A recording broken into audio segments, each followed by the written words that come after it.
Let's continue with the second chapter, Birth in the Newborn Infant. Same thing as before, red text means that it's important. You'll probably see it again on the exam. So once we get everything all set up and all 5 of these first chapters for the first exam posted, then while you're studying for the exam, make sure that you pay attention to that text that's in red.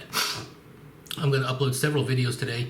I might be able to finish the entire first section, but if not, then I will upload them probably on Tuesday, perhaps. But I'm going to upload at least 2 or 3 videos today, and so should get us pretty close to that first exam. There's 5 chapters on the first exam, so make sure that you kind of stay on top of that. All 5 sections of notes have been posted, so if you haven't printed those off and make those handy and available for you, then you want to go ahead and do that now. All right, so the second one, birth in the newborn infant. Birth from fetus to neonate. The exact moment of birth occurs when the fetus, having left the uterus through the cervix, passes through the vagina to emerge fully from its mother's body. That's birth. In most cases, babies automatically make the transition from taking in oxygen via the placenta to using their lungs to breathe air. So this is kind of the very first transition where babies have been exposed to air. Inside the placenta, it is liquid. So we actually kind of get our oxygen from mother during the first 9 months of our lives. And once we are born, that placenta washes away, and we actually use our lungs for the very first time. And most babies, when they do that, they start crying. And actually, if a baby does not start crying, then that's a very good sign that something is not right. The baby is not breathing. So that is something that is addressed very, very quickly. Consequently, as soon as they are outside the mother's body, most newborns spontaneously cry. Yeah, they came from a nice warm place, and now they're in the bright light and the cold and the air, and everything is brand new, and they don't really understand or know exactly what just happened or what's going on. So that can be very traumatic and stressful. All right, so while we're on the subject of crying, let's talk about crying. Newborns spend roughly 2 to 3 hours each day either crying or on the verge of crying. If you have any children, and especially very young children, you know exactly what I'm talking about. They cry a lot. That's pretty much their sole means of communication. And there are actually different types of cries. We're going to talk about the different types of cries here in just a second. But most mothers learn to, communicate or learn to understand what each of the different types of cries that their children make, what those actually mean. So there's a hungry cry, there's a mad cry, there's a cry that, I need something, there's a pain cry. So each of these types of forms of communication can be different.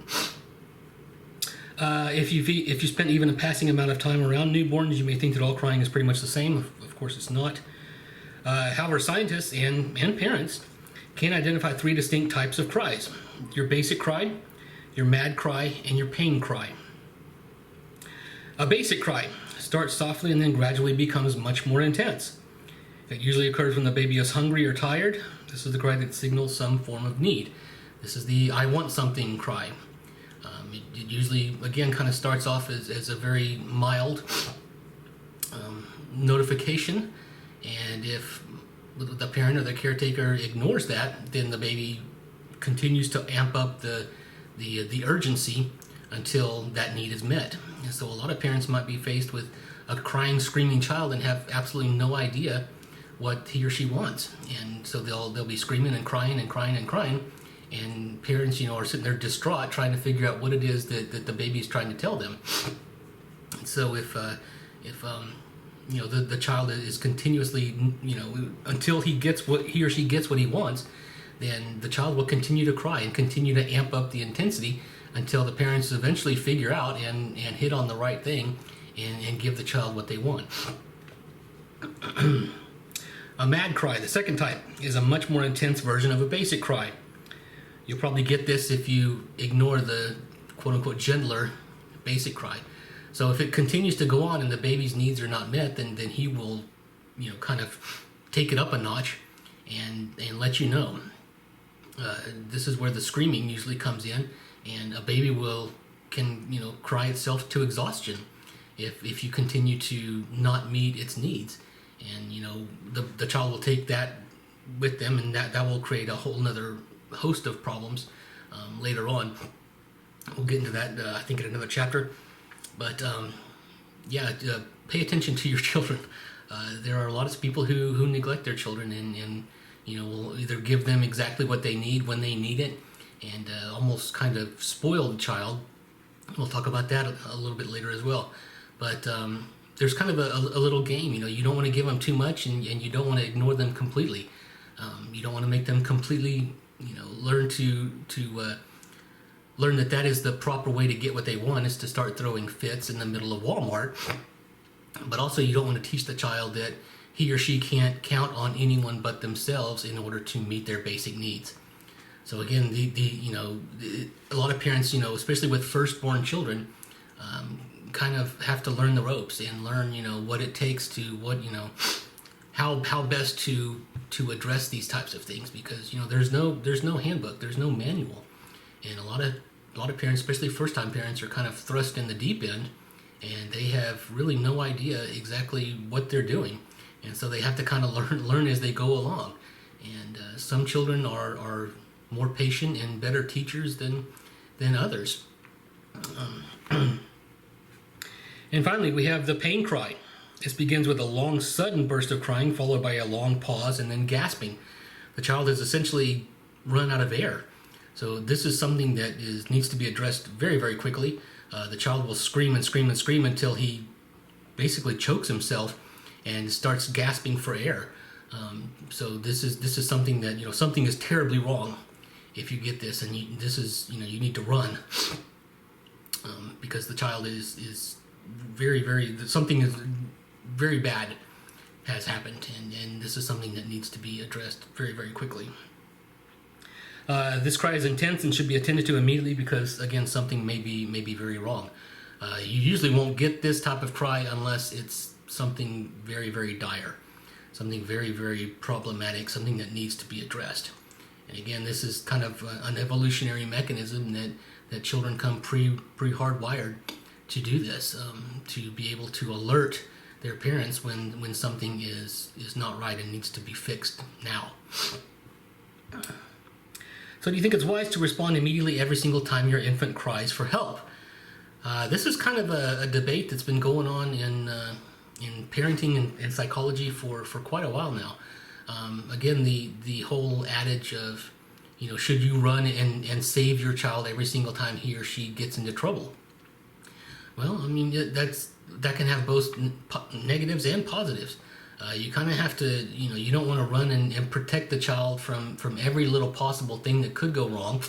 And that seems a little bit counterintuitive, but again, if you want the child to survive and learn to depend on themselves and learn to be more self-sufficient and not have to, have that strength of character and be able to fix their own problems and not have to run to mommy every single time that they have a problem or something doesn't go exactly their way, then that is, that's something to kind of maybe stand back a little bit. Let the child learn to deal with, conflict, or let the child learn to deal with disappointment, or let the child learn to deal with discomfort. But again, there's kind of a point. You can brush up mighty close to neglect and even possibly abuse. So you have to kind of pick your battles and, address the things that seriously need addressing, but don't helicopter parent and rush to your child every single time the slightest little thing doesn't go exactly their way. And again, that for a lot of first-time parents, especially, that seems counterintuitive. They want to protect their children from everything that could possibly even remotely hurt them or cause them uncomfort or strain or stress or anything like that. But there's kind of a really good theoretical approach that this may not be the best course of action, because it teaches your child to be completely dependent on you. And when they grow up a little bit, they're going to find themselves to be in a situation where you're not available. They can't call for help, and they don't know what to do. And they haven't learned the proper mechanisms to figure stuff out on their own, because they run to mommy every single time and mommy fixes everything. So this is kind of a thing where you have to really, I guess, balance is a good word for it. Take care of the big stuff that your child probably has no ability or doesn't have the equipment to deal with. But if their favorite toy, they throw it against the wall and it breaks, sorry. That's just kind of how it goes. You have to teach the child not to throw their toys when they get upset. And children are very, very good. They are master manipulators, and they are very good to push your buttons and get you to jump through hoops and fix everything for them. And they're essentially kind of testing their boundaries and testing your limits. So it benefits and helps your child actually to let them kind of sit there and deal with what they've done and deal with the consequences of their actions. And this shouldn't really come as kind of any surprise at all. But again, the big stuff, that needs to be taken care of. But for every little whiny thing, that don't be too hasty. What happens if the baby doesn't stop crying? What happens if you've tried everything and you can't figure out what is going on? And again, this can be very stressful for a lot of, especially first-time parents, where they can't figure out something's wrong and they automatically think the worst. Maybe the child is injured or something. They need to go to the hospital or whatever. So a lot of first-time parents will rush to the hospital every single time the child has a runny nose or whatever.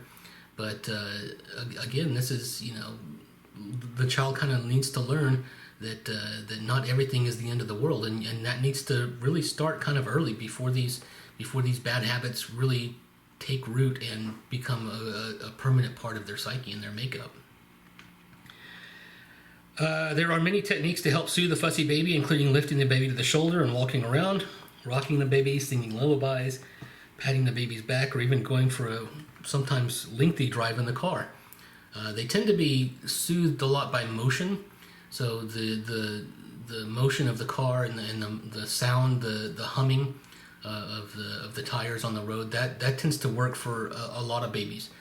Picking them up, kind of bouncing them around and rocking and changing their viewpoint a little bit, that seems to soothe children as well. So as your child gets older, you'll learn what works and what doesn't, and eventually you'll learn to communicate with your child before they learn to actually start speaking and being able to express themselves. Another method used in many cultures around the world is swaddling, in which an infant is wrapped tightly in a blanket. This again provides comfort and security. So they will wrap a child very, very tightly in a blanket, and this kind of feels protective, almost like a cocoon, and that tends to work as well. Newborn medical screening. Let me get some coffee here.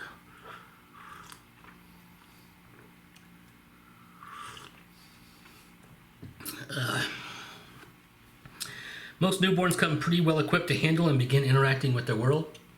Again, these kind of hardwired, evolutionarily forced instincts that children have, they are there for the child's survival.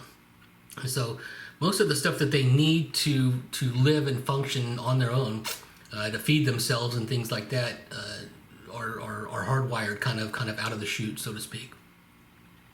The newborn is endowed with a rich set of reflexes, which are unlearned responses that are triggered by a specific form of stimulation. Such as if you put something in a newborn's hand, they will grab it. And if you put something in their mouth, they will start to suck. This is not something that has to be learned. This is not something that requires any form of conscious control of their motor functions or bodily functions. They don't yet possess the ability to do that. This is a hardwired reflex that is evolutionarily present. That is nature's way of kind of giving the child these tools that will help them to survive in the new world before they are able to kind of do it on their own. Some reflexes are designed to pave the way for newborns to get the nutrients they need to grow, such as rooting or sucking, while others are seen designed to protect the newborn from danger in the environment, such as if you blow in an infant's face, then they will close their eyes. And you probably still have this reflex or instinct today. If you are placed in a cold swimming pool or something like that, you will involuntarily gasp. That's an instinct. That's a reflex. That's something that is evolutionarily hardwired to increase your chances of survival. It's almost impossible to ignore that. When you sneeze, you close your eyes. That's another one. The whole knocking when the doctor knocks your knee with that little rubber hammer. That's also another one. So I mean there are still things that kind of persist that again help us in our survival. That you carry with you even today. Reflexes are also important because they can be a useful way to determine whether the newborn's nervous system is working properly. For example, infants who have problems with the lower spine do not show the Babinski reflex, which is where you take something and scrape it along the bottom of the foot, and their foot kind of jumps like that. If there's a problem with some kind of spinal problem, then that can be a precursor to future paralysis or ALS or something like that. And so that's what doctors, when the child is first born, they will do this entire host of tests just to kind of make sure that everything is working as it should. Not only should the absence of a particular reflex signal the need for further examination, but also the continued lingering of a particular reflex when it should no longer be present is also cause for concern. If they continue to exhibit the grasping reflex at the age of 2 or 3, that is also a problem, and that might be actually even more concerning than its absence when it should be there. So again, keep an eye on this, and any doctor, any pediatrician knows to check these things out and knows what to look for and what not to look for and things like that. The APGAR scale. In most cases, the newborn infant first undergoes a quick visual inspection, so the doctor kind of looks at him, make sure there's 10 toes, 10 fingers, 2 legs, 2 arms, everything is where it should be. The newborn is crying as it should, things like that. Parents may be counting fingers and toes, but trained healthcare workers look for something more. Again, there's a series of tests that they run almost immediately. They give the child the vitamin K shot to get things kind of started, and once that kicks in, then everything should be kind of processing as usual, as normal. Typically, they employ what's called the APGAR scale, which is a standard measurement system that looks for a variety of indications of good health. And APGAR is actually a kind of a mnemonic. Hang on.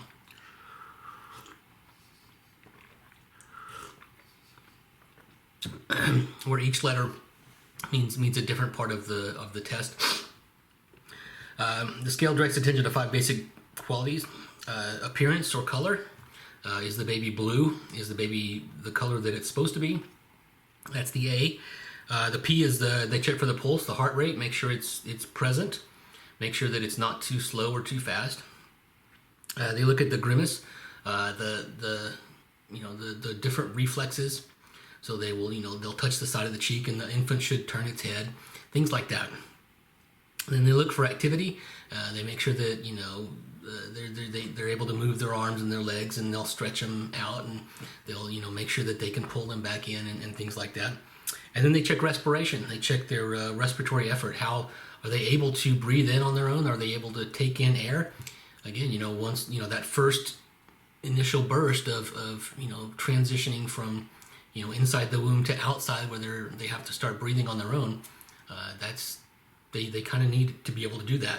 So that's another thing. So APGAR, and they check each of those things pretty quickly after the baby's born to make sure that really is as it should be. Using the scale, healthcare workers assign a newborn of a scale ranging from 0 to 2 on each of the 5 qualities. So you can have a minimum score of 0 and a high score of 10. Producing an overall score that can range from 0 to 10. The vast majority of newborns score 7 or above. You don't need to score perfect for everything to be okay. Most newborns, it might take a couple of days or a week to start coming into their own. The 10% of neonates who score under 7 require help to start breathing. So anything under 7 on that APGAR scale requires some form of intervention. Newborns who score under 4 need immediate life-saving intervention. So something is very, very wrong. Anything below a 4 is very, very high cause for concern. Low APGAR scores may indicate problems or birth defects that were already present in the fetus. However, the process of birth itself may sometimes cause difficulties. Among the most profound of these are resulting from a temporary deprivation of oxygen. Again, very, very, very, very important, especially during this time in their lives. The brain is very, very active during this part, and a lot of things are going on. And if the child is not able to get the adequate oxygen, then of course that is something that is bad, and that's something that needs to be addressed and fixed immediately.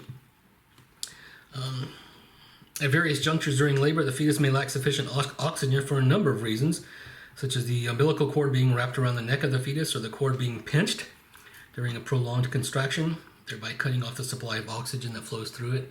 Again, the fetus will get their oxygen from the mother. So if something is going wrong with the umbilical cord, then the fetus is not able to get oxygen. And brain development and nervous development and physical development overall can go south in a hurry. Lack of oxygen for a few seconds is generally not harmful for the fetus, but deprivation for any longer may cause serious harm. So a few seconds while birthing is going on, that's probably pretty okay, pretty normal. But anything over that and can cause profound, lifelong developmental problems. Brains like oxygen; they need oxygen, and it's very, very important that nothing kind of hamper that or get in the way. A restriction of oxygen called anoxia, lasting a few minutes, can produce cognitive deficits such as language delays and even mental retardation due to brain cell death. Again, this is no different from adults. If something comes along and you're choking or whatever, and you're not able to breathe and get adequate oxygen, then things start to go south very, very quickly.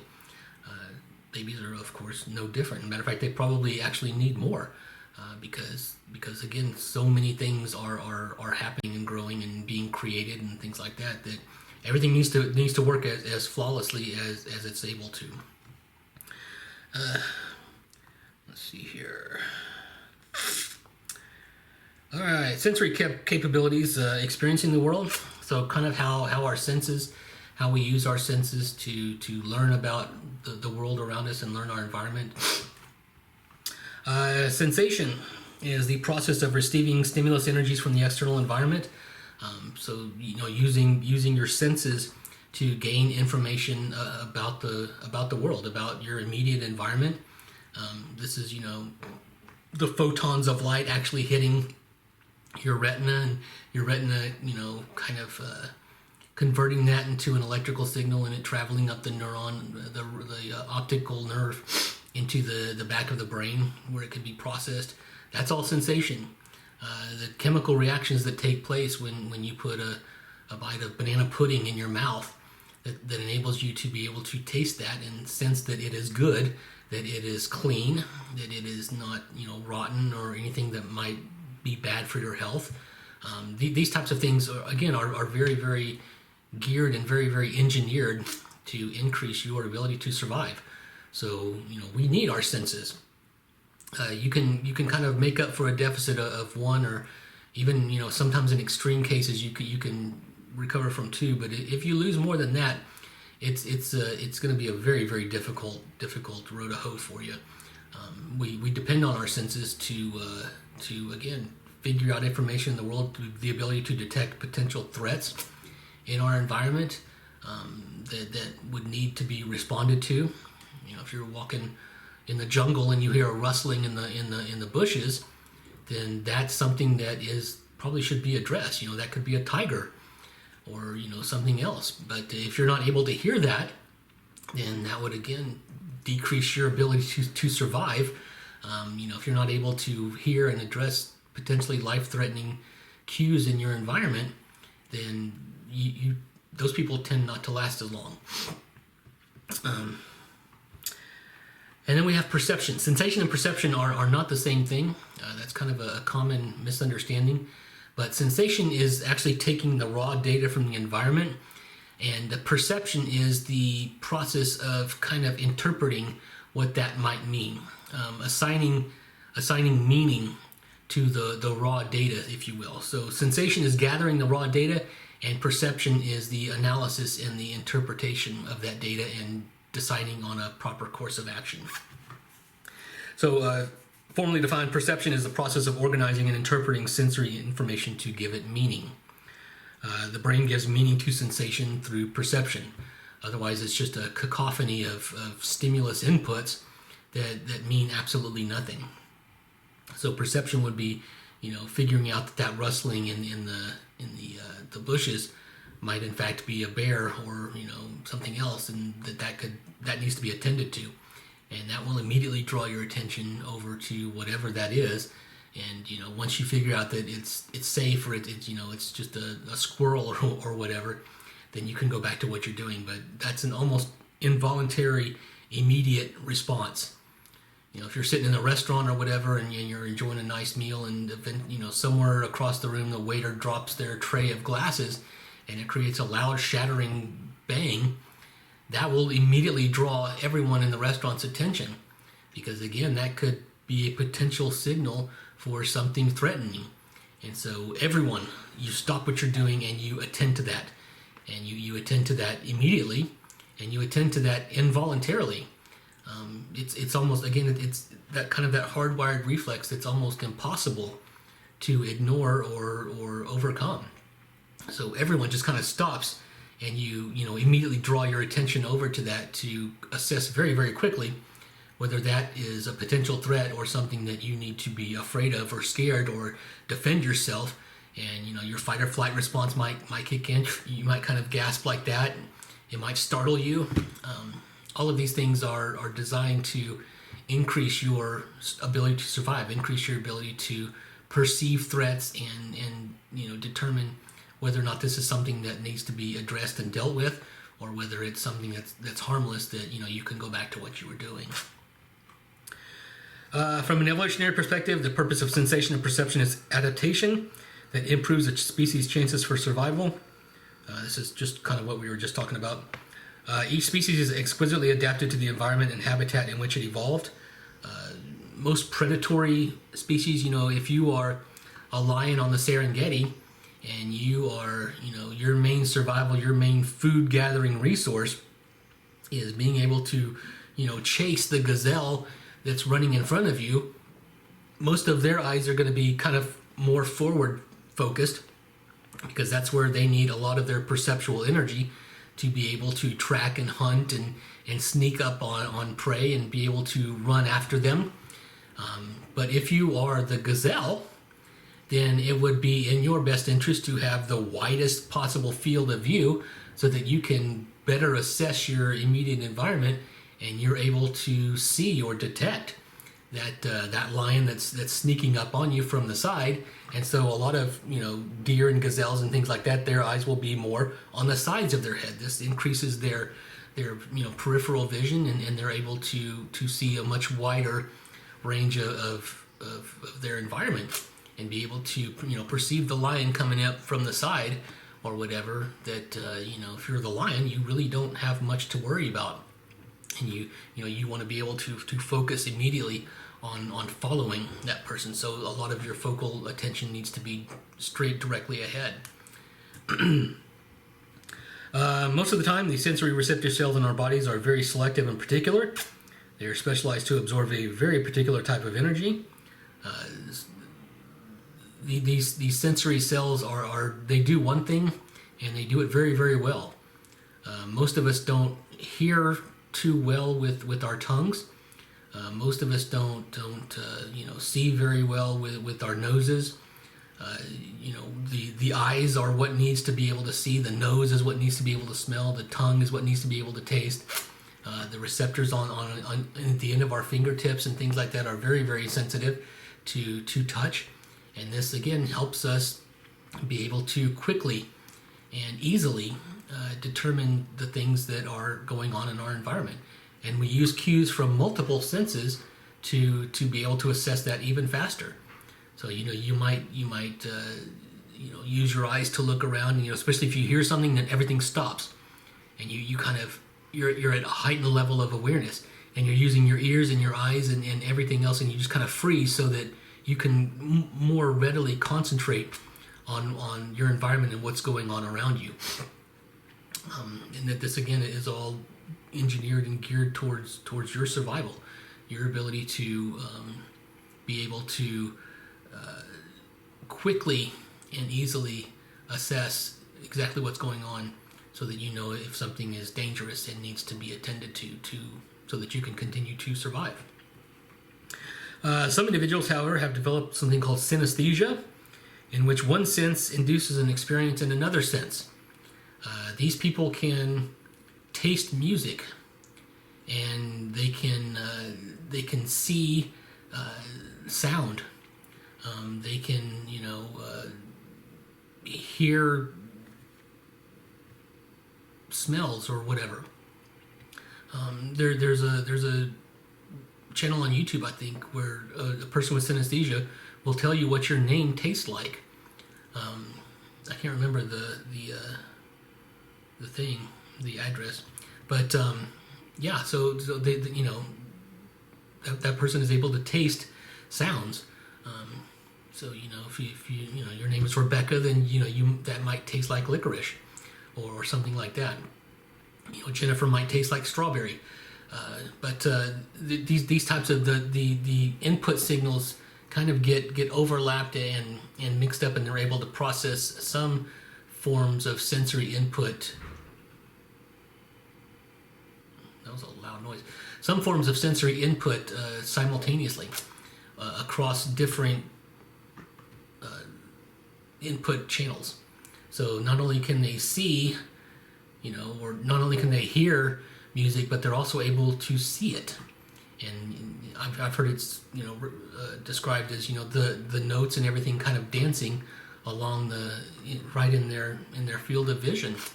And they will different types of music has different it's different colors. Rap might be blue, and rock might be yellow, and classical might be green. And they can kind of see and sense the differing tempos and the differing the character and traits of the music, and that again kind of affects what it looks like. So it's a really interesting way to see the world. If any of you guys have this, I've been teaching about 12, 13 years, and I've had, I think, maybe 2 students that have had this, and it's really, really interesting to hear them describe what the world looks like for them. So if you're lucky enough to be able to have this, let me know. I would be very, very interested in kind of talking with you about it, because it's got to be just a really trippy, wicked way to experience the world, and it's quite interesting to me, at least. Thresholds. Psychophysics is the field that studies the links between the physical properties of a stimuli and a person's experience of them. So what's the lowest frequency sound that you can hear? What's the highest frequency sound that you can hear? What's the highest frequency of light that you're able to see? What's the lowest frequency of light that you're able to see? Are you able to taste 1 tablespoon of sugar in a gallon of water? Are you able to taste 3 grains of sugar in a gallon of water? All of these things, the actual physical processes of something, and a person's ability to detect or sense that would all be measured by psychophysicists. Any sensory system must be able to detect varying degrees of energy, such as light, sound, chemical, or mechanical. Again, this is not a binary system. It's not something you either see or you don't. You can detect varying degrees of brightness of light. You can detect varying intensities of light. You can detect varying wavelengths of light. it's all there's no on-off switch that it's either there or it's not. So we have to be able to detect a wide range of stimulus energies. How much of a stimulus is necessary for you to see, hear, taste, smell, or feel something? How strong must a scent be in the room for you to be able to smell it? How loud does a sound need to be for you to be able to hear it? This would all be, again, well within the field of psychophysics, but that can be a measurable trait or a measurable quality, and that these things will change throughout your life, and they change from person to person. You may be able to hear things or see things that I cannot, and I may not be able to hear things anymore that I used to 25 years ago. All of these things are going to change throughout your life, and they're going to vary and change from person to person. I remember about 8 or 10 years ago, there was a website that produced, when you went there, it had a sound file where it would produce a sound that I think only people under 25 were able to hear. It was a very, very high-pitched sound, but I was never able to hear it, but my girlfriend was. We were kind of on that. I might have been 28 or 29, and she might have been 24, something like that. But so it was kind of a measurable, marked difference between that some people in age were able to test and see that this is something that as you age, it's not rocket science that as you age you're able to hear less and see less, and your senses are not quite as sharp as they once were. Get some more coffee here.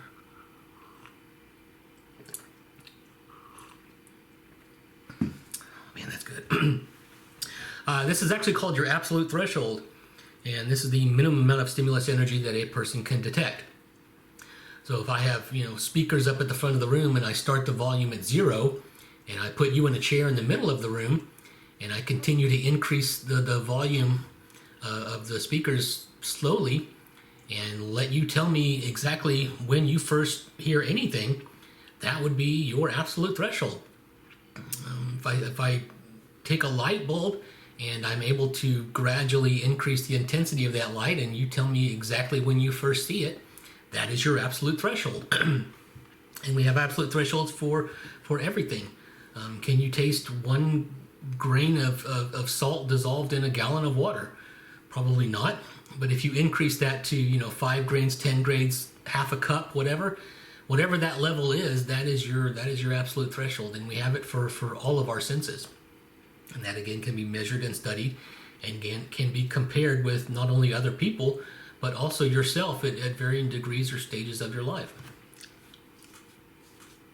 Excuse me. When the energy of a stimulus falls below this absolute threshold, we cannot consciously detect its presence, and vice versa.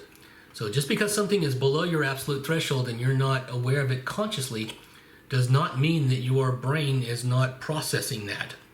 It just is not, it does not yet make the transition from subconscious or unconscious awareness to conscious awareness. So things like subliminal perception are processed by your brain, but not consciously. So you're not able to, determine that something is kind of influencing you or tricking you or playing into your emotions or whatever, but it still has the intended effect. If you've ever been to places like Las Vegas or WinStar or something like that, casinos are masters at doing this. Every single aspect of the environment is highly engineered and highly tailored to get you to feel comfortable and get you in the mood to do one particular thing, and that is to spend money. So every sound, even the pitch of the sound and the thickness of the carpet, and they're pumping oxygen and scented air and things like that into the room, and you don't notice this on a conscious level. It's not like you sit there and you smell vanilla or something like that, but it's still being processed by the brain. It's just below the level of the absolute threshold, so you're not even aware that it's there, which again makes it all the more powerful. So subliminal perception, subliminal some Psychologists not only investigate how much energy is required for a stimulus to be detected, which again is your absolute threshold, they also investigate the degree of difference that must exist between two stimuli before that difference is detected. This difference is called the just noticeable difference, or the difference threshold. So how much louder do I have to make the speaker on the right from the speaker on the left before you're able to tell that they are no longer the same? If I start both lights, at one thing, and I make one blue and I make one red, how far do I have to turn the dials before you're able to determine that they're no longer the same? That would be your just noticeable difference, and that would be, how much salt do I have to put in one container and sugar in another before you're able to tell that one is salty and one is sugary. That's your just noticeable difference. Certain features of stimuli can cause people to attend to them, such as if the stimulus is novel, large, vividly colored, or moving. All of these things are highly suggestive of potential threats in our environment.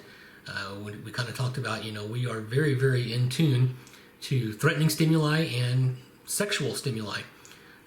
So this is kind of, again, an involuntary reaction that helps ensure our survival. So if something is large or is vividly colored, most poisonous things are very vividly colored. Poisonous frogs and poisonous snakes and things like that. Poisonous insects, poisonous spiders, whatever, they tend to be very bright. Poisonous flowers, they tend to be very, very vividly colored, almost kind of as a warning sign. If something is moving, we are very, very sensitive to movement in our environment. That's a cue that we're able to pick up on very, very quickly. We almost sense movement before we sense anything else. And this, again, is kind of linked or tied to that cue for survival. If something is moving or something is not moving, if something is not moving, then it's not nearly as threatening as if something is moving.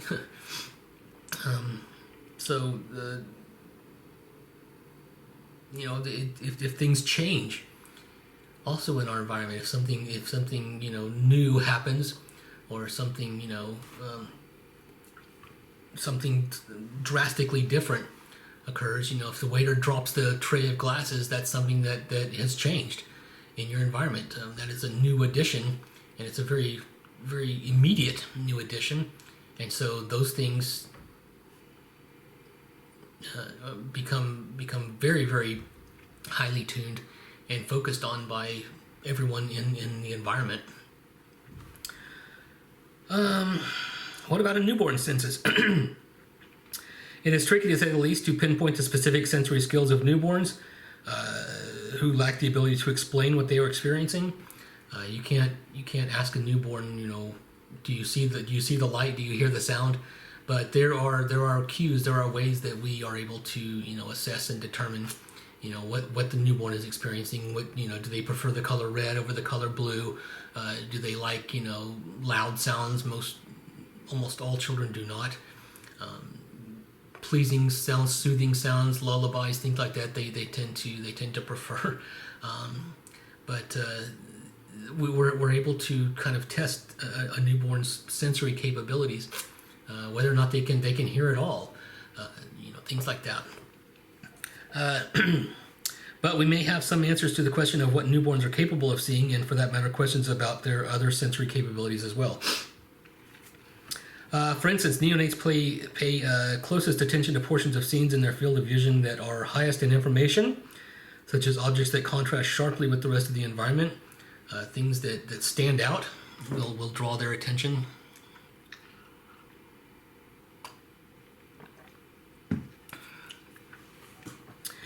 Furthermore, infants can discriminate different levels of brightness. They are able to detect and sense differing levels of brightness. Brighter lights tend to produce a different reaction than dimmer lights. There's even some evidence suggesting that newborns have a sense of size constancy, and that they seem aware that objects stay the same size even though the size of the image on the retina varies with distance. And this is kind of one of those things that we use to judge relative distance. If you're standing on the train tracks and you're watching a train, that appears to be getting larger and larger and larger, because we know that things remain the same size. The actual train itself is not getting larger and larger and larger. We are just sensing that it is. So this is kind of a degree of difference between sensation and perception.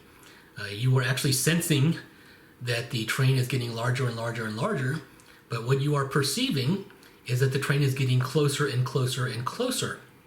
So it might be time to get off the train track, stupid, because you're about to die.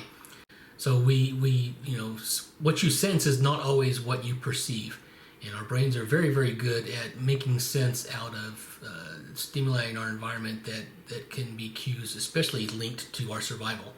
And we do this billions of times a day with every form of sensory input that we have. And we're able to use these, almost on autopilot to kind of make sense of what's going on around us. In addition, not only can newborn babies distinguish between different colors, they actually seem to prefer particular ones, taking more time to stare at blue or green objects, suggesting a partiality for these colors. So, a lot of ocean-type scenes might be very attractive to infants or newborns. They're very good at discerning facial expressions. If you they can tell when people are happy or sad. They tend to favor looking at happy images than they do people who are not as happy. Someone who's crying or someone who's angry, etc. This is much the same thing that your dog can do.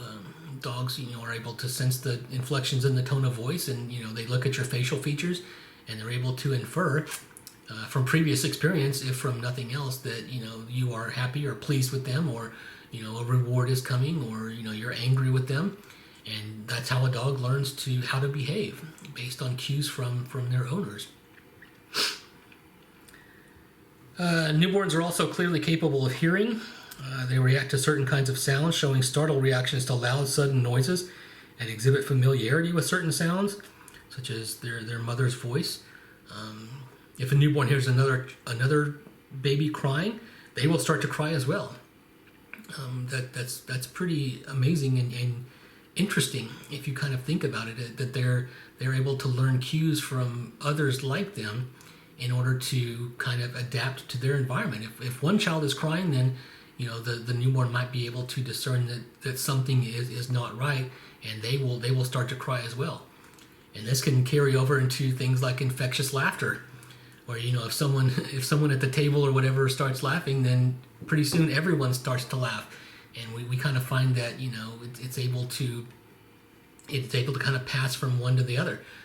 Infectious sneezing, same way. If someone else sneezes, then it becomes everyone around them needs to sneeze. And this again can be kind of a throwback to survival, where if there's something in the immediate environment that might be dangerous, and it starts to affect one person, then everyone kind of involuntarily starts to respond as well.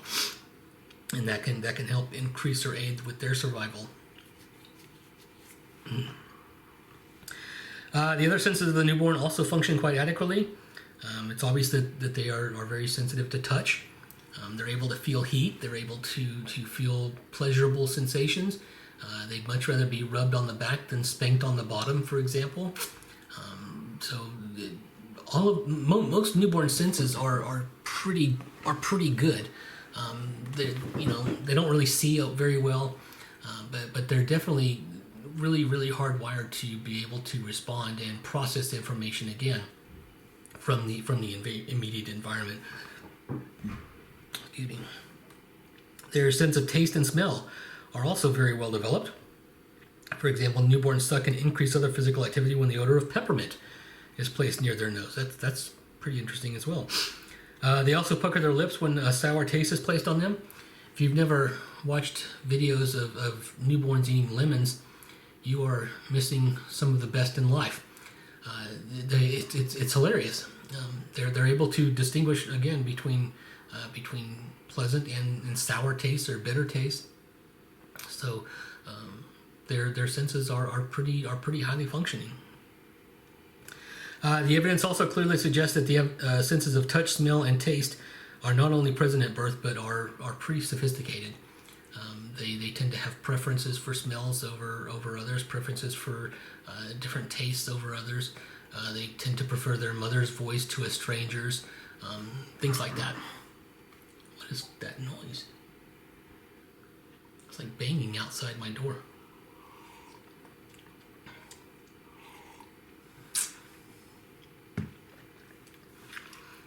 All right, so early learning capabilities. How do children learn about their environment? How do children take in information about the world, and how do they incorporate that into future behaviors, things like that. Pavlovian classical conditioning. This is not a cognitive psychology class, so we're not going to spend a whole lot of time on classical and operant conditioning. But if you've taken intro, you've been through this, as well. But it is important, and it's important, especially when we talk about children and how they learn and how they adapt and how they are able to process new things, and how we learn habits and how things like phobias and things take root and take effect. So classical and operant conditioning are again important factors of psychology. You'll get them in almost every class that you take if you choose to major in psychology, or God forbid go to graduate school or something like that. Then you will see classical conditioning and operant conditioning many times. It's kind of a pretty well established cornerstone of learning theory.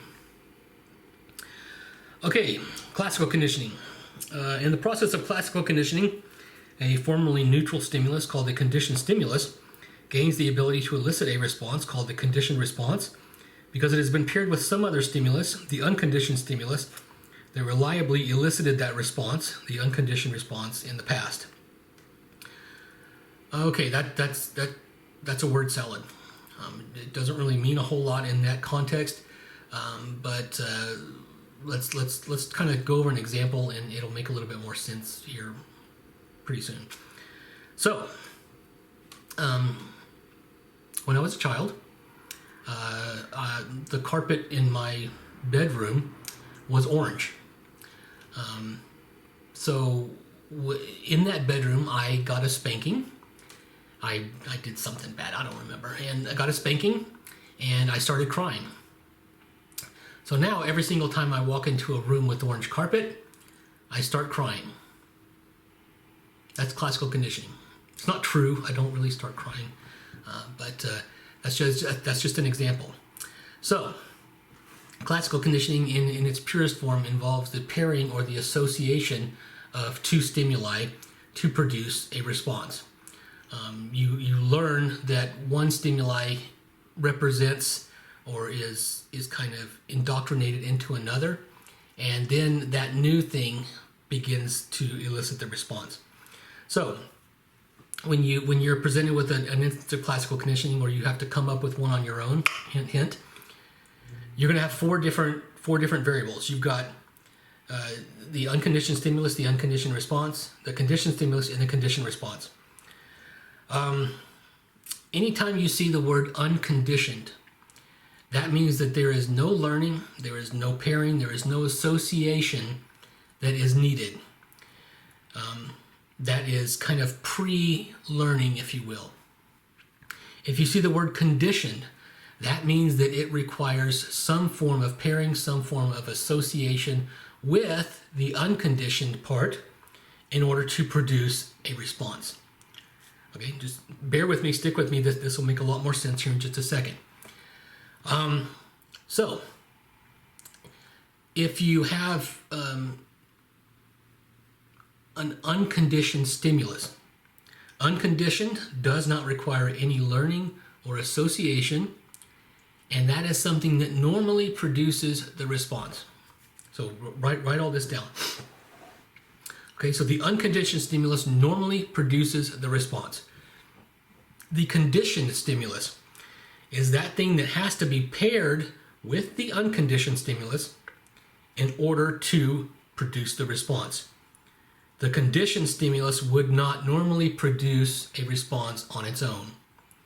But because it has been paired with the unconditioned stimulus, that thing that does produce the response, Now it now kind of draws on its power, and now the conditioned stimulus in and of itself is able to produce the response. So let's go back to the orange carpet example. When I was a child, I had a room with orange carpet. One day I did something bad. My mom came in, gave me the spanking of my life. I started crying.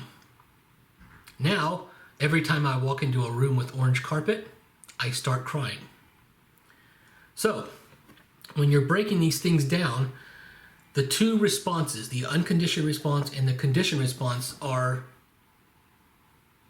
for all intents and purposes, they are always the same. So, you've got orange carpet, you've got crying, you've got spanking, you've got crying. Your two responses are the two things that are the same. Your unconditioned response is crying, and your conditioned response is crying. Boom, we've just knocked 2 out of the 4 out. Now you go back to the other two variables. You've got the conditioned stimulus and you've got the unconditioned stimulus. Now remember, the unconditioned stimulus does not require any learning or association or pairing at all. It is that thing that normally produces the response. So you've got orange carpet and you've got spanking. Which of those two things normally produces the crying? That would be the spanking. The spanking is the unconditioned stimulus. Okay? The orange carpet has to be paired or associated with the spanking in order for it to kind of get the power, so to speak, to produce the response.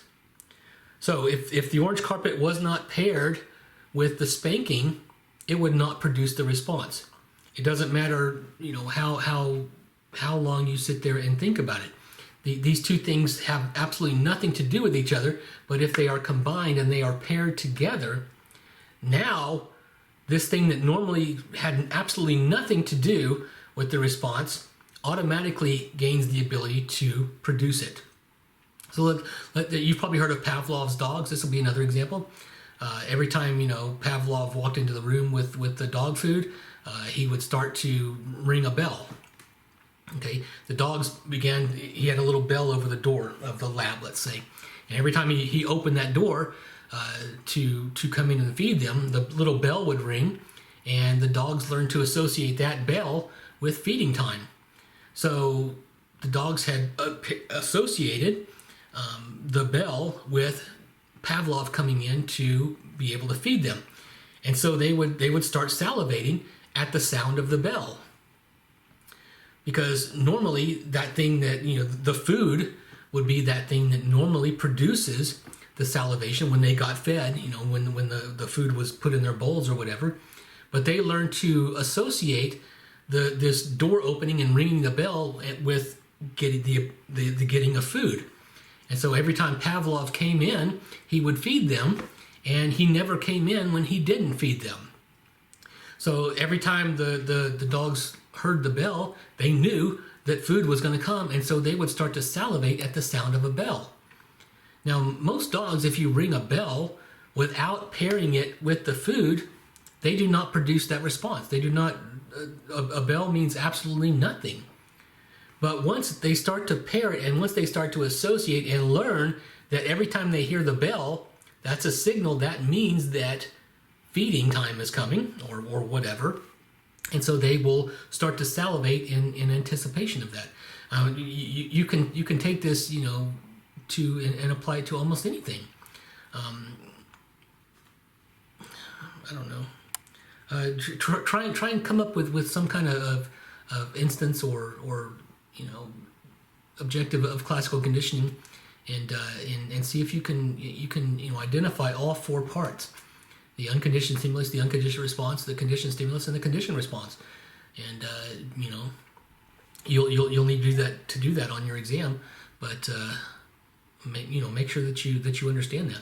And if you don't understand this, or you have absolutely no idea what I'm talking about, please send me an email, and I will do my best to answer your questions, because this is a pretty important fundamental tenet of psychology. And I'm not able to interact with you guys. I don't know, exactly if this is going over, or if you're understanding, or I'm talking way over your head, or I'm talking way below your ability.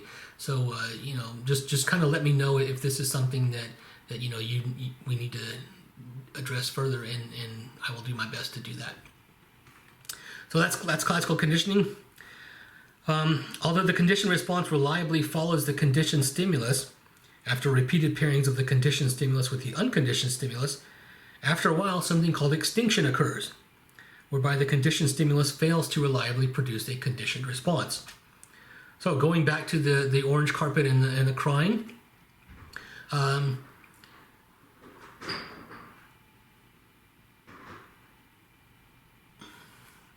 did you guys hear that? Well, okay.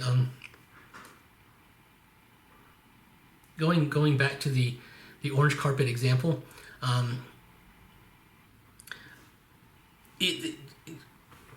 given enough time, the orange carpet will start to lose its power, will start to lose its efficacy in producing the crying, and it's got to be again repaired, reassociated with the spanking in order for the orange carpet to kind of contain or keep its power, if you will. If I never get a spanking in an orange carpeted room ever again, then eventually extinction will come in, whereby orange carpeted rooms don't seem all that threatening anymore.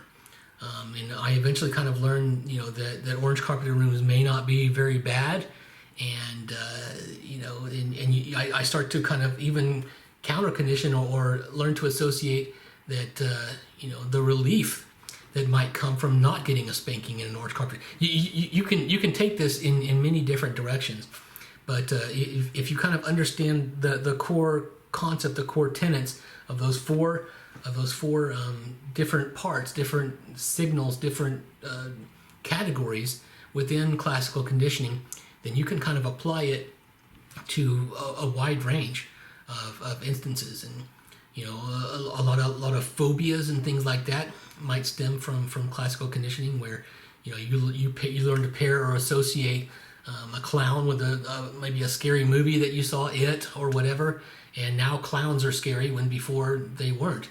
But because you associate them with the scary movie, then Poltergeist, I think, had a clown in it as well. Then clowns again begin to draw on the power of the scary movie, and they become scary in and of themselves. And you can kind of take this and come up with any number of different examples. How you train your dog, how animals learn, how children learn, how we learn as adults.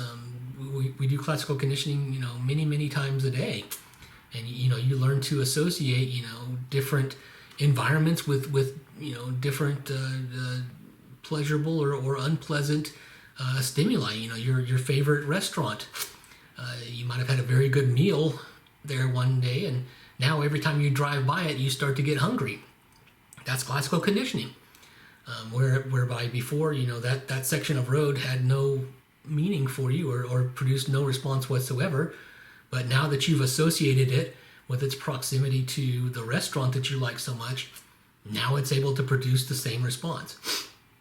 That's classical conditioning in a nutshell, and that's pretty much it. Don't make it more complicated than it needs to be, because it's really not. It's something that kind of sounds a lot worse and sounds a lot harder to explain than it really is. But once this kind of clicks, then you'll be able to process that and realize it and see it everywhere. All different kinds of things, and we use this to kind of learn about a great deal of association. It's a very, very passive way of learning. It doesn't require any real work or effort on the part of the learner. It happens in the background, happens automatically, and sometimes, especially with things like phobias and things that can be maladaptive, that's something that we probably would not want to associate or would not want to learn. But it happens in the background anyway. A lot of people were scared of flying after 9/11. Had 9/11 not happened, the people would not be scared of flying. So they've associated flying with the crashing into the World Trade Center, and now flying in and of itself, where before it wasn't scary, now because it's associated with something that was scary, flying has become scary. You can take this to any number of different examples, and hopefully this is kind of clicked, and that switch, that light bulb has gone off, and you're able to see it. If not, don't sweat it. It's not that difficult. Just kind of think about and break it down into those 4 different components, and try and come up with some kind of situation or scenario that you think adequately describes it. And if you get stuck or whatever, you can always harken back to phobias and break down what's scary and what's not, and things like that, and how they can be associated, etc., etc., etc. So again, if back to extinction, I got off on a tangent. You have to continuously pair the association between the conditioned stimulus and the unconditioned stimulus, or the conditioned stimulus eventually loses its ability to work. So if you get to a point where you start ringing bells to get the salivation response, but you don't feed the dogs, you just measure their response from just the bell, then eventually the dogs will pick up on that, and they will learn that the bell no longer means they're going to be fed. And so they've kind of caught on to you, and they no longer produce the response because the bell no longer means what it used to. And so every once in a while you've got to reassociate the bell with the food. How long does a slot machine have to pay out before you're able to learn that this is not a paying machine? Do you have to pay every 4th pull? Do you have to pay every 6th pull?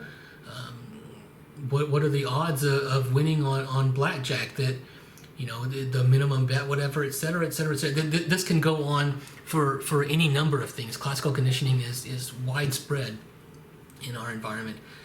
So again, start maybe kind of being on the lookout for these types of things, and how we are affected by cues in our environment that links something with something else, and something that it represents something else, and that representation gives power to something that normally would not, just because it is paired or copied from something that does. For all practical purposes, this learning is passive. If conditions are right, the learning will occur whether we want it to or not. So again, this doesn't require any effort, and it happens automatically. You almost can't stop it. You really have to work and concentrate on overriding this effect. It's so ingrained and so effective in learning the affiliation between 2 things that were not related before. This suggests that some maladaptive behaviors, such as phobias, may be learned through accidental pairings of neutral stimuli and negative emotional or motivational states. This is just exactly what I was just talking about. How something that wasn't scary before now has crippling, paralyzing fear because it has been paired with something that normally would be scary. Before you started driving or etc., the flashing lights in your rearview mirror probably didn't mean a whole lot when you were 5. That in and of itself is not scary. What makes it scary, what produces a response, is the association of those flashing lights with the potential of getting a ticket. So now every time you see flashing lights in your rear view, you start to either get angry or upset, or you start to kind of have a little nervous reaction. Whereas before they were completely innocuous, and they held no meaning in and of themselves. The flashing lights in and of themselves are not scary. What makes them scary is that you have learned to associate those flashing lights with the problem of getting a ticket. And so now the flashing lights in and of themselves are scary. That's classical conditioning. And we can come up with examples of this till we're blue in the face, and hopefully that kind of it's starting to kind of click and make a little bit more sense. But it's a very fundamental, very cornerstone aspect of cognitive psychology. So keep that in mind as well.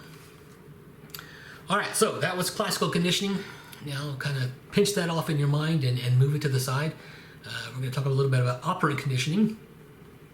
And again, this refers to learning, whereby we are able to control or alter our behavior based on the consequences of a particular behavior. So things that you are punished for example, you would be less likely to do. Things that you are rewarded for, you will be more likely to do. And this is again another form of associative learning that can be very, very effective. You reward your dog when they go potty outside, and you punish them when they go potty inside. Hopefully this, teaches them that pottying inside will lead to punishment, and pottying outside will lead to reward, and so they will be much more inclined to go potty outside and less inclined to go potty inside. That's operant conditioning. Boom. Sometimes operant conditioning is a little bit easier to understand than classical conditioning. But you do things for which you are rewarded, and you stop doing things for which you are punished. Easy peasy. Formally defined, operant conditioning, also called instrumental conditioning, is a form of associative learning in which the consequences of a behavior will change the probability of that behavior's occurrence. Operant conditioning therefore involves the reinforcement or the punishment of appropriate responses. So you're going to, if your daughter brings home all A's on her report card, you might take her to the mall and let her buy a new pair of shoes. That's reinforcement. She's going to learn to associate the new shoes or the excited feeling, the reward, with bringing home all A's, and she will hopefully be that much more inclined or incentivized to do that again. If you bring home, all F's, or she stays out, 6 months past curfew, whatever, and you ground her till she's 25, then she will learn to associate that grounding and the unpleasantness that produced with the behavior that it followed, and she will probably get her butt home on time in the future. Back to the cops, the cop example. Most of us don't go 120 miles an hour down the freeway because the possible punishment of having to pay a huge ticket or go to jail outweighs the thrill of that it would be to drive 120 miles an hour down the freeway. So most of us, because of the potential punishment for that, that controls our behavior. We don't do that because we don't want to be punished, etc., etc., etc. It is a subject of great debate whether or not classical and operant conditioning actually differ. Classical conditioning results from the association of two stimuli, while operant conditioning occurs as a consequence of a response. So is your daughter learning to bring home all A's because she enjoyed going to the mall? Or is she learning to associate the conditioned stimulus of the new shoes is she learning to associate the conditioned stimulus of bringing home good grades with the unconditioned stimulus of good shoes, and now good grades make her feel good because she has learned that that's a good way to get new shoes or get, an Xbox game or get $50 cash, whatever. And so it's kind of, two sides of the same coin, if you will, and two ways to kind of go about getting what you want, getting what you need from your, your environment or someone that you are caring for. So whatever. Anytime you see the word reinforcement, this is the process by which a stimulus or environment strengthens or increases the probability of a behavior or an event that it follows. So you are going to reinforce behaviors that you want to continue. Consequently, if your child or your dog or whatever is exhibiting some form of behavior that you don't like, look for the reinforcer. Look for that thing that makes that behavior desirable for them. If your child is throwing a fit every single time you walk into Walmart, and every single time they throw a fit, you give them the candy bar that they're screaming that they want, then what has that done? You've just taught your child that the best way to get a candy bar is to throw a fit every single time you walk in the door. So you can expect that to happen over and over and over again. However, if you ignore it or you don't, give in to that, then the child moves on to another tactic.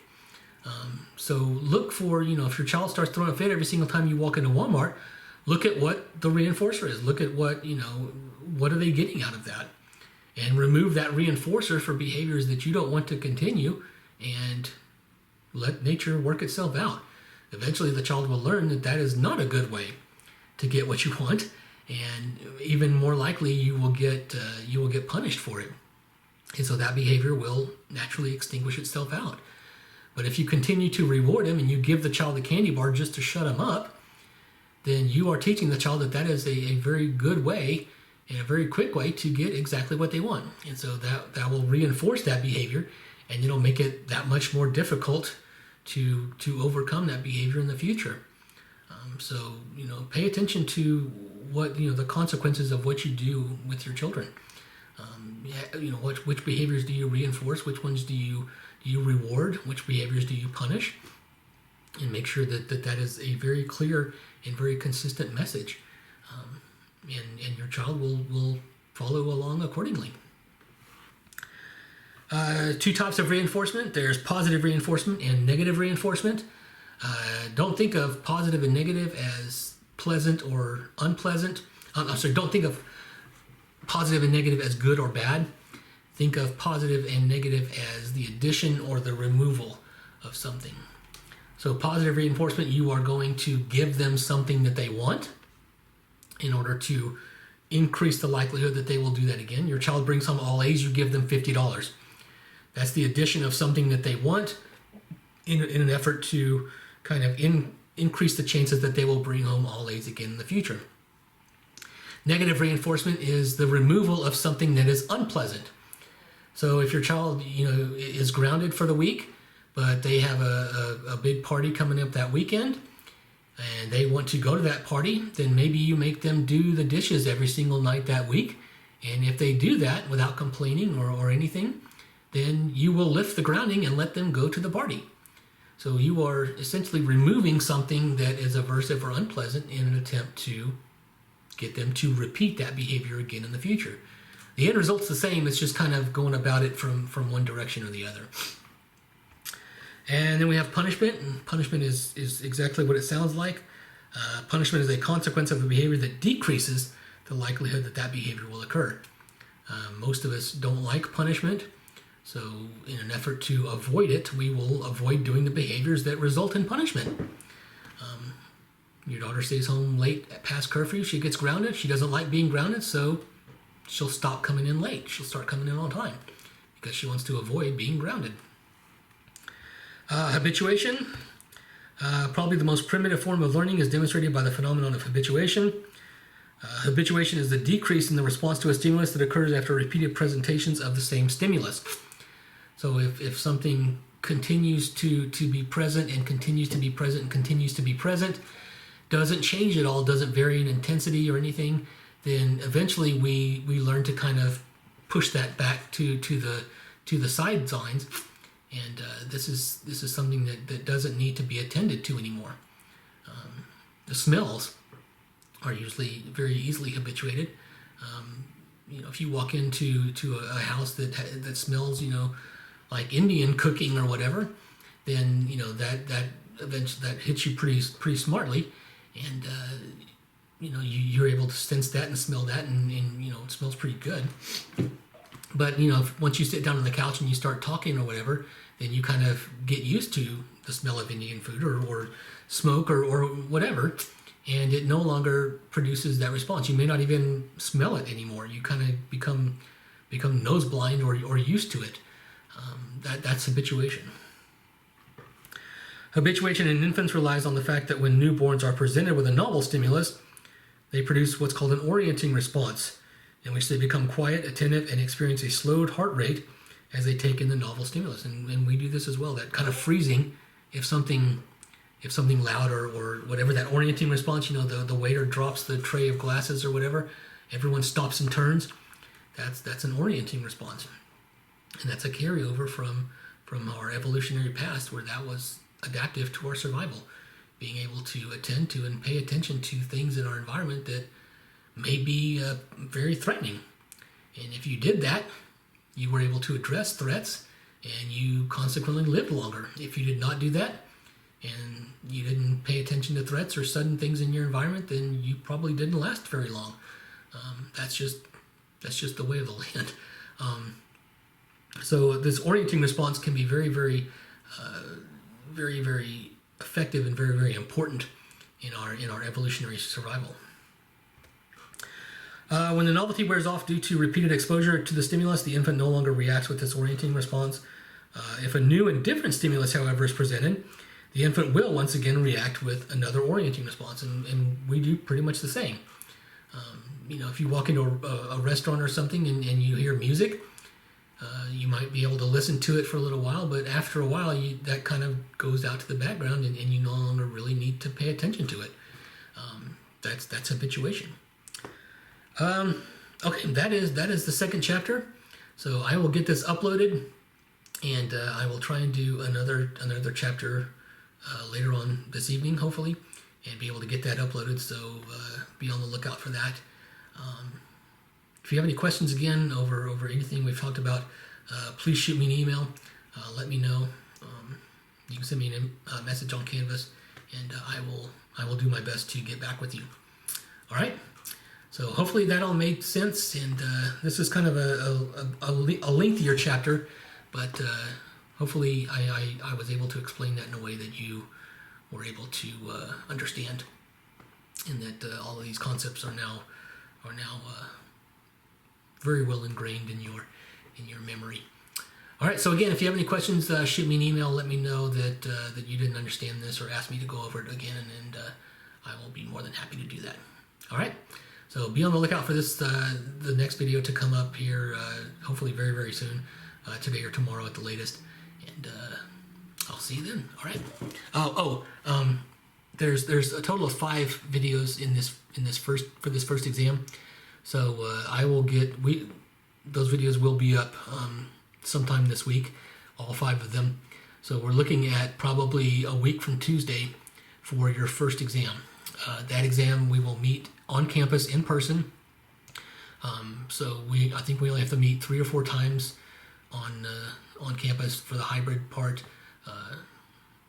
They actually don't want us meeting for class for the lecture, but we do need to meet, I think, 3 times during the semester. So test days are just kind of a good natural way to get that requirement. So the videos will be up, if not in the next couple of days, and definitely by the weekend. These take pretty much all day long to record and edit and get posted, and get the links over and everything else. It's quite a production. So we're looking at our first exam, some being probably a week from Tuesday, this coming Tuesday, which will be today's the 1st, 2nd, 3rd, which will be the 10th of November. And then I think there's 3 or 4 chapters in the second exam, which will be probably the week before finals, which will be around Thanksgiving or so. We'll meet again on campus on that, and then we will meet for the final exam. And the final exam will be cumulative. So all the stuff that we've gone over up till now, that's the college's choice, not mine. But they will be questions that are taken directly from your previous exams. So if you did well on those exams, I will literally copy and paste those questions onto the final, and you should be just fine. I guess that's that. Yeah. So I will upload this video and get to work on the next one, and then that should be getting pretty close to the end of this section. Again, let me know if you have any questions, and I will see you later.